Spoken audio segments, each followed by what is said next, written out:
नमस्कार मित्रांनो, आजच्या या इंटरेस्टिंग व्हिडिओमध्ये सगळ्यांचं हार्दिक स्वागत आहे. आजचा जो व्हिडिओ आहे अतिशय इंटरेस्टिंग आणि मजेशीर असणार आहे. या व्हिडिओमधून तुम्हाला अतिशय महत्त्वाची आणि मोलाची माहिती मिळणार आहे मित्रांनो. महाराष्ट्र राज्याच्या सार्वजनिक विभागाकडून प्रसिद्ध केलेल्या 12 मार्च 2025 चा शासन निर्णय काय आहे याविषयी आज मी तुम्हाला माहिती देणार आहे. तर शासन निर्णय असा आहे बघा मित्रांनो, विलंबित जन्म मृत्यू नोंदणी प्रक्रिया कार्यपद्धती म्हणजेच उशिराने जन्म मृत्यू नोंदणी प्रक्रियेविषयी हा शासन निर्णय आहे. हा शासन निर्णय अतिशय महत्वाचा आहे.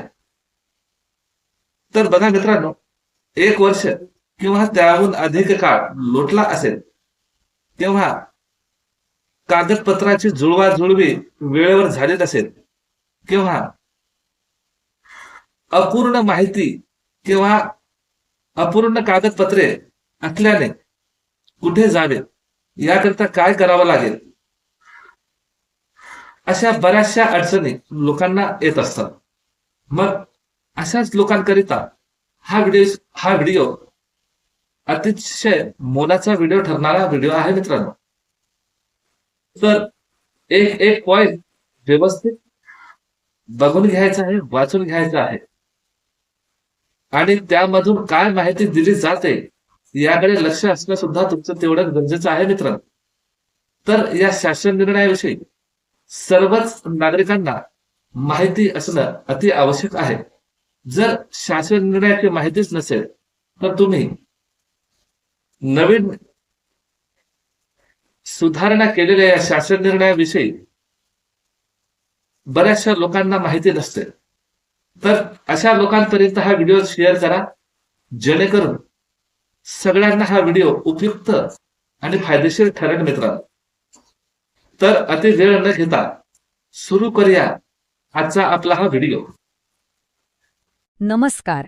आजच्या या सादरीकरणात एका अतिशय महत्त्वाच्या प्रशासकीय विषयावर चर्चा करणार आहोत. विषय आहे विलंबित जन्म आणि मृत्यू नोंदणीसाठी महाराष्ट्राची कार्यपद्धती. नुकतंच म्हणजे 12 मार्च 2025 रोजी राज्याच्या सार्वजनिक आरोग्य विभागाने एक अत्यंत महत्त्वाचा शासन निर्णय जारी केला आहे. जन्म किंवा मृत्यूची नोंद वेळेवर झाली नाही तर नेमकं काय करायचं याची अगदी सुस्पष्ट आणि कायदेशीर कार्यपद्धती यातून समजणार आहे.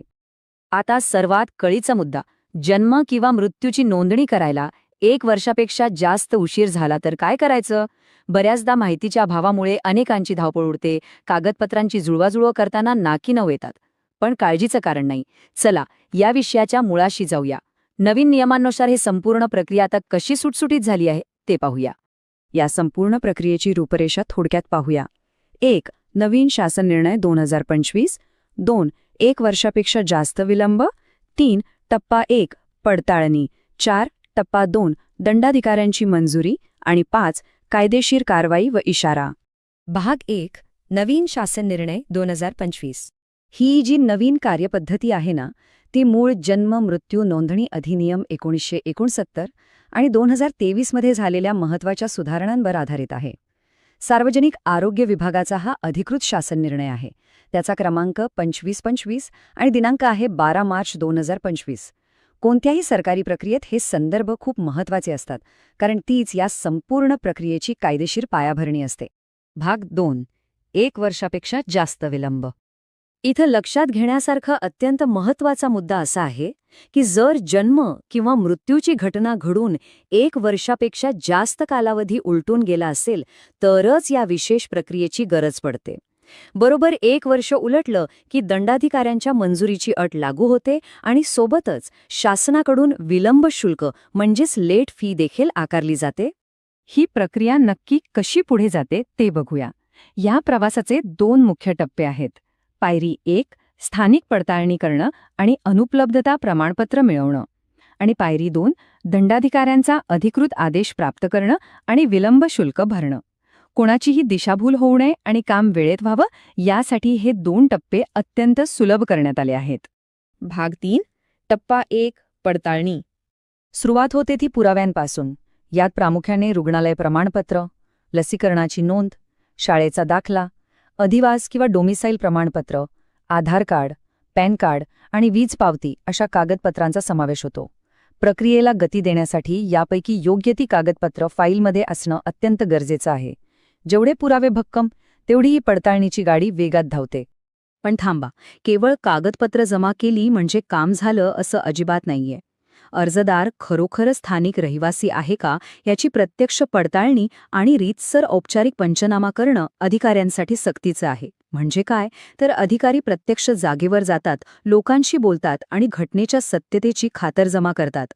पारदर्शकतेचा हा एक अतिशय महत्त्वाचा दुवा आहे. भाग 4 टप्पा 2 दंडाधिकाऱ्यांची मंजुरी.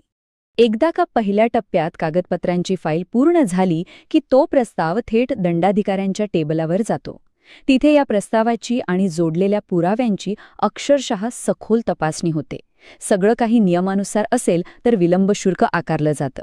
आणि हो, सर्व पुराव्यांची 100% खात्री झाल्यानंतरच दंडाधिकारी अधिकृत नोंदणीचा आदेश जारी करतात आणि त्यानंतर जन्म किंवा मृत्यू प्रमाणपत्राचं वाटप होतं.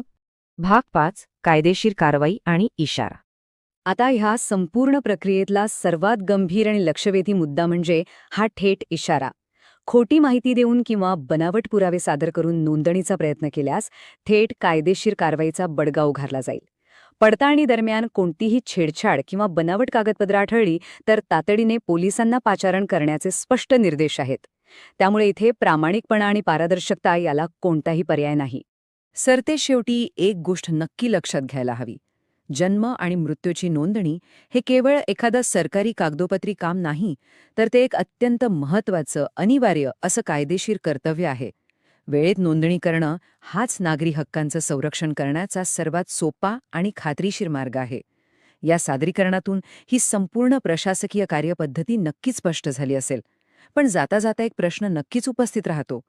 केवळ माहिती अभावी किंवा कंटाळा करून प्रक्रियेला उशीर करणं आणि त्यातून कुटुंबाचे मूलभूत हक्क धोक्यात आणणं हे खरोखरच परवडणारं आहे का? तर मित्रांनो, अपेक्षा करतो की हा व्हिडिओ आणि ही माहिती तुम्हाला नक्कीच आवडली असेल. जर असेच नवनवीन अपडेट तुम्हाला वेळोवेळी हवे असेल तर राजू पवार ऑफिशियल H1W या YouTube चॅनलला आत्ताच सबस्क्राईब करा, व्हिडिओला शेअर करा, लाईक करा आणि तुम्हाला कोणत्या नवीन शासन निर्णयाविषयी माहिती हवी आहे त्याविषयी खाली कमेंट बॉक्स आहे, कमेंटमध्ये कमेंट करा. आणि हो, व्हिडिओ संदर्भात सुद्धा कमेंट करायची आहे. तर मला द्या रजा, मी भेटतोय एका नवीन व्हिडिओसह. तोपर्यंत जय हिंद, जय महाराष्ट्र.